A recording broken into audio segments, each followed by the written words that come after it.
അമ്മമ്മേ, ഒരു bad news ഉണ്ട്. അത് പറയാനാ വിളിച്ച്. എന്താ മോളെ? അമ്മമ്മേ, അച്ഛൻ ഇങ്ങനെ കിടക്കുമ്പോ ആ അംബിക മന്ത്രിയാവാനുള്ള ഒരുക്കത്തില്. അത് നമുക്ക് തടയണം അമ്മമ്മേ. എനിക്ക് ഈ വൃത്തികെട്ട പൊളിറ്റിക്സുമായിട്ട് യാതൊരു ബന്ധവുമില്ല. മോൾ ആ കാര്യം വിട്ടുകള. ഇപ്പൊ നമ്മൾ ശ്രദ്ധിക്കേണ്ടത് പ്രതാപന്റെ ആരോഗ്യമാണ്.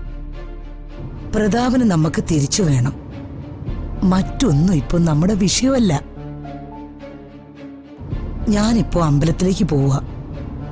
അവൻ കണ്ണു തുറന്നു കഴിഞ്ഞേ ഞാൻ ക്ഷേത്രത്തിൽ നിന്ന് തിരിച്ചു വരൂ. മോള് ഫോൺ വെക്കേ.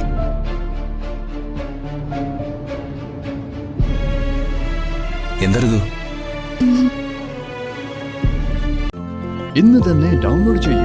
കാണൂ നിങ്ങളുടെ ഫേവറേറ്റ് ഷോസ്.